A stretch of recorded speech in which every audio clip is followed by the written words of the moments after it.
Δύο λόγια μόνο θέλω να πω, κάνοντας την Just a few words to introduce the subject. Through the business school and through what we see throughout all of Greece, there is an intense interest in younger people as regards to businesses and entrepreneurship. This is a way out for all of us, an outlet that will create new positions of employment. But this mood for entrepreneurship must be supported by the framework in which we exist, and that framework is politics and business people. And that is why this subject is very timely during the time we're going through at the moment. I would like to say a few words about the first speaker. I'll say this in English. Stephen Gray is an award-winning investigative journalist and author, best known for revealing details of the CIA's extraordinary rendition program, and more recently for his work as a Reuters special correspondent. He has worked for the Sunday Times and has contributed to the New York Times, Newsweek, CBS, 60 Minutes, Le Monde Diplomatique, and BBC Radio 4's File on 4. He has been awarded the Amnesty International UK Media Award for Best Article in a Periodical, and the Joe and Laurie Dine Award for Best International Reporting in any medium pertaining to human rights from the Overseas Press Club of America. He has studied politics, philosophy, and economics at Oxford University. Stephen Gray. So thank you very much for having me here tonight, and it's a real honor to speak to so many of you. As mentioned, I now do work for the Reuters news agency in a unit that's set up to write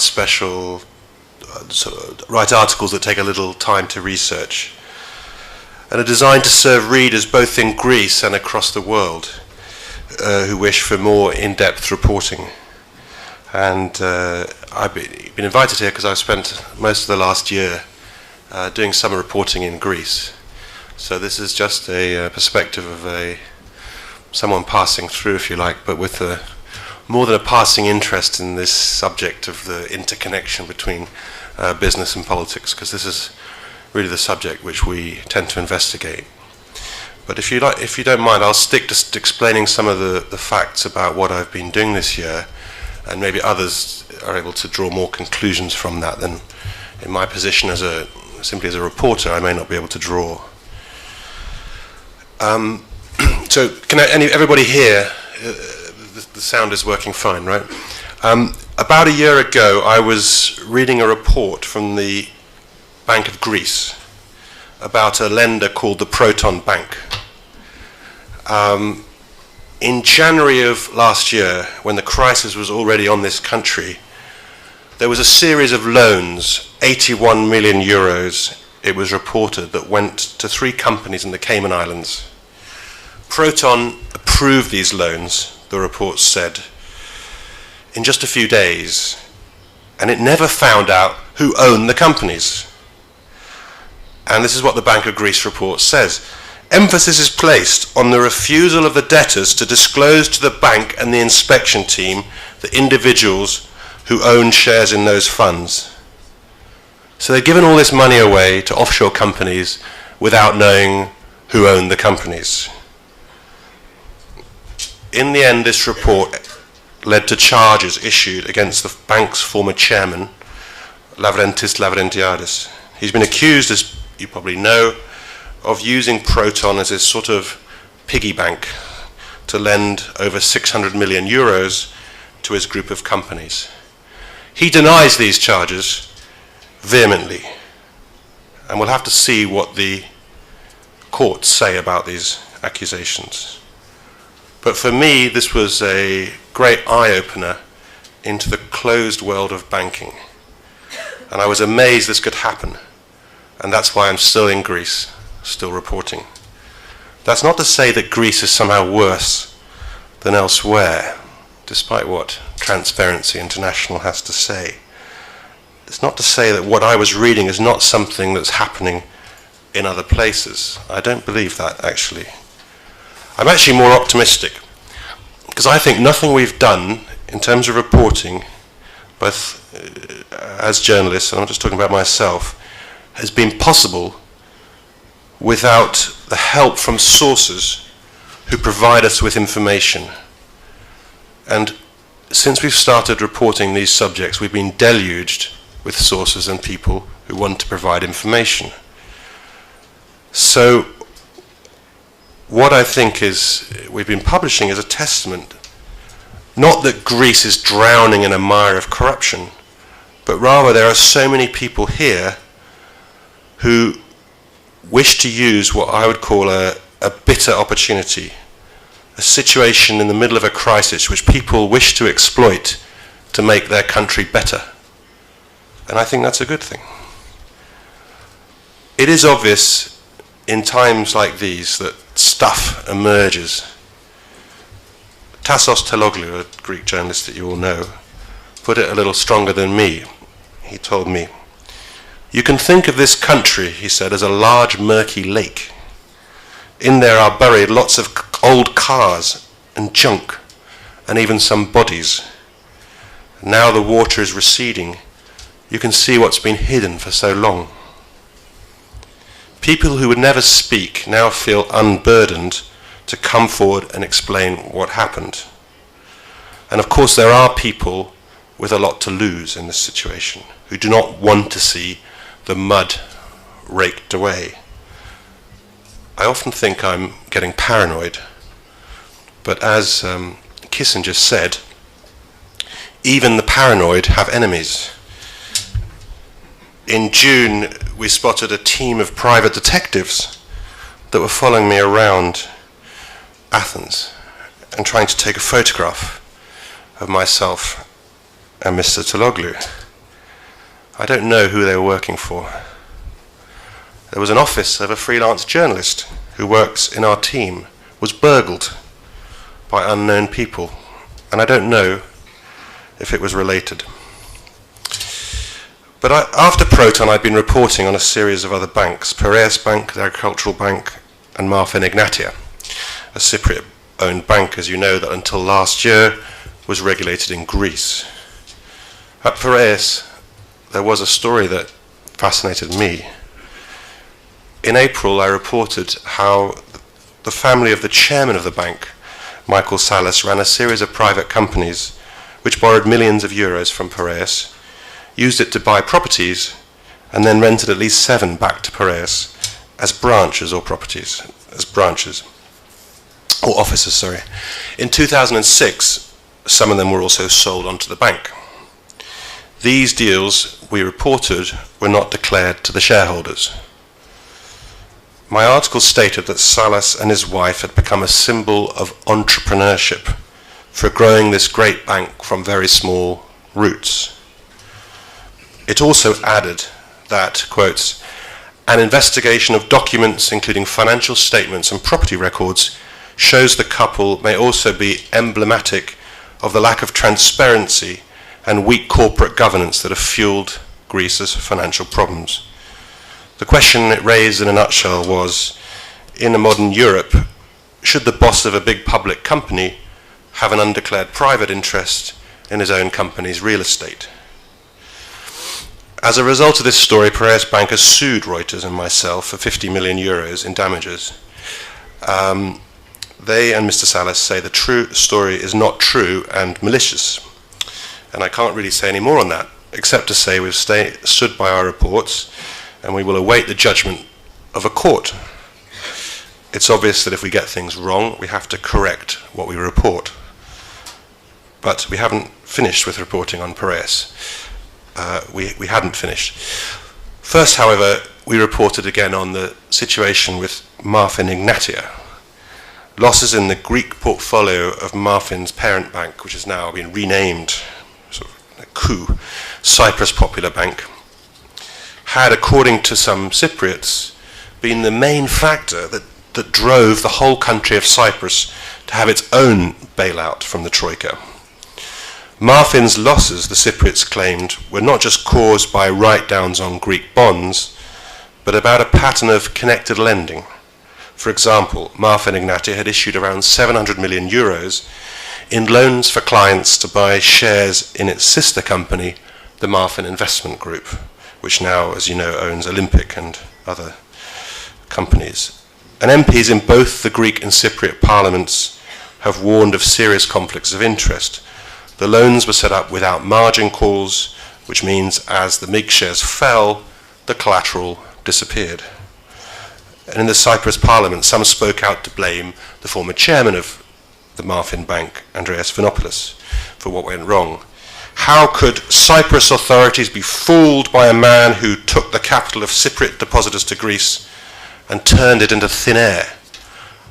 Was the words of one MP in the parliament. I spoke to Mr. Vanopoulos and he was adamant that Cypriot politicians just wanted a scapegoat. He points out he has always been cleared of wrongdoing by Greek authorities and he promises to fight the allegations. And that story is ongoing. Reports from Cyprus say the bank's new management are preparing a lawsuit against Vanopoulos and he's planning his own legal actions. But there was one other intriguing thing we found when we got access to various documents in Cyprus. Among the loans under review was a facility of 150 million euros for the family of Michael Salas, of Piraeus. And as we were to mention in our next report, Marfa and Ignatia had lent the Salas family over 100 million euros to join a share rights issue of Piraeus Bank in January last year, the same one that Proton Bank had lent money for. And the money involved also suggested that Salas and his family had a shareholding in the bank of at least 6%, a stake that was not declared to the stock exchange. The loans we reported were issued without personal guarantees, and again, there were no margin calls as Piraeus Bank stocks plunged. According to some experts we interviewed, the idea that one bank could lend for a rights issue for another bank was something like a Ponzi scheme. A German professor of banking said that if banks lent to finance each other's shares, then this, quote as a quote, this way you can produce as much equity as you like and make banks as big as you like. It's not real equity. Virtual capital, ghost capital some called it. Piraeus Bank accused us of slandering and undermining the bank, and in Parliament the governor of the Bank of Greece, George Provopoulos, also attacked what we wrote. He said the regulator had been fully informed about the bank's shareholders and the children of Mr. Salas were independent of their father, so their shareholding should be counted separately.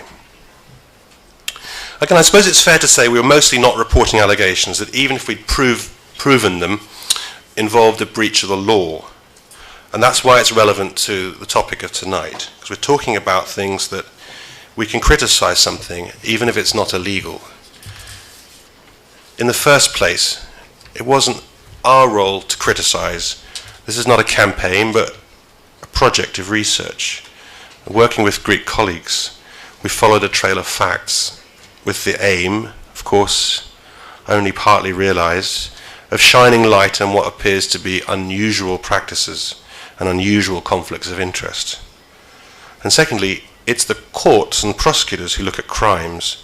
Our job is to look at what interests our readers and what is the legitimate interest of the public and the shareholder. The Greek banks are due to get a total of 50 billion euros in money from the European agencies and the IMF to recapitalize. And I think the taxpayers who guarantee these loans do have a right to know about to whom the money is going to be handed. And then they can make their own judgments.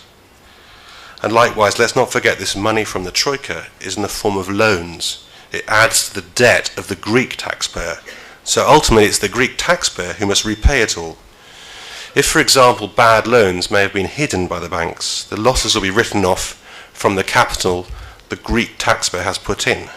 So Greek and European taxpayers are all in this together. Shareholders and taxpayers who want to know what's happened to their money have a lot of bigger interest than what's legal or not legal. I think that I gather a minister here invented the phrase that whatever is legal is moral, right? But I'm not sure that would command wide support. Conflicts of interest, ethical and business judgments are of vital interest to readers that I serve, both in Greece and in all sorts of markets and places around the world. We've done further stories about loans to political parties in from the Agricultural Bank and other banks, and secured, quite unusually, on the future electoral votes of the parties, who, as you know, have suffered some losses recently. And Reuters has done another recent report on the pension system.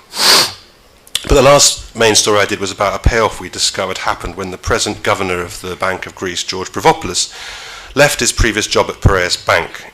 We reported he left voluntarily after 19 months' service, and they gave him 3.4 million euros. At the same time, Provopoulos had a 5 million euro loan from the bank, which he had used to buy shares. He sold the shares and paid off the loan 3 months after he joined the Central Bank of Greece. So this was another case where Provopoulos had done nothing illegal. He was paid out, said Piraeus and the Bank of Greece, and there's nothing to contradict them, according to the terms of his rather generous contract. But it was also arguable that all of this stuff should be in the public domain. It should have been declared at the time. So what does all this prove? Is there a lesson for Greek business, which is sort of the topic which I think I've been asked to address? There are people who have said to me when we've done these stories, your stories are really boring because actually we know already that Greece is a very corrupt and badly managed place. So what exactly new are you revealing? And there's nothing can be done about it. And actually, it was a very senior official in the European agency argued that to me. And I said he was wrong. First of all, you don't need a foreigner to describe corruption or conflicts of interest in Greece, sure. I think anyone in business will argue, as anyone in business will argue, efficiency in the free market is about a lot more than the absence of corruption. The issues we've raised are about conflicts of interest. It's about the lack of transparency, the failure to inform shareholders about these things. But secondly, just accepting bad behavior as normal, as this official appeared to do, is an insult to the Greeks that I know, my friends and many I meet, who are not corrupt. The Greeks I know want transparency. And I think it's an insult to the Greece that I know to be silent about such topics, or to accept something that obviously raises questions as normal. And whether foreigner or not, and I don't count myself as a foreigner in any part of Europe, every journalist, Greek or not, must be opportunistic. And where there are issues that lie uncovered in the local media, it's an opportunity that must be seized. There are some particular issues in Greece. It's a small market, and family firms, for example, are important. Many public companies in the stock exchange are essentially family-run. They have large major shareholders. And this is not in itself a bad thing. Many would argue it's for the good. But it does follow there's a special need here to find ways to protect the interests of minority shareholders and to preserve the barrier between the private interests of family owners and the public duty of directors. Many argue there's also an issue with the state, in that with so many regulations and so much business tied up to state contracts, business is forced to enter into a constant dialogue with politicians, and that as a result, relations can become too intertwined. By instinct, though, and of course I'm biased here, I would argue the best form of regulation remains not a raft of new measures or laws, but rather transparency, freedom of information, and real freedom of the press.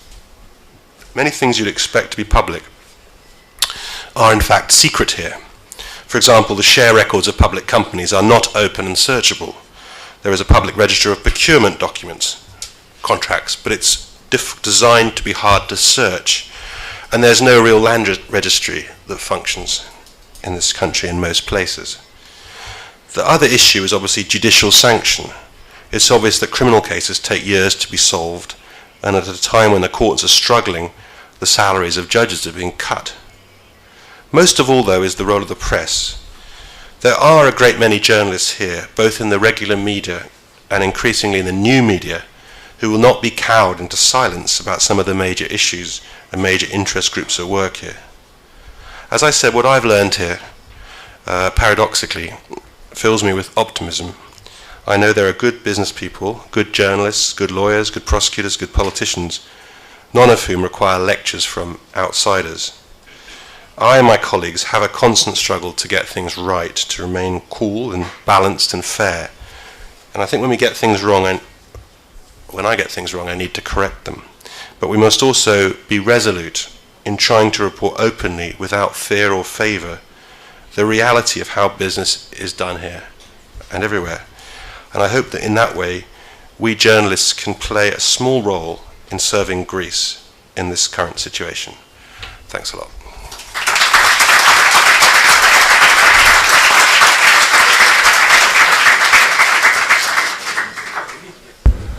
Thank you, Mr. Gray.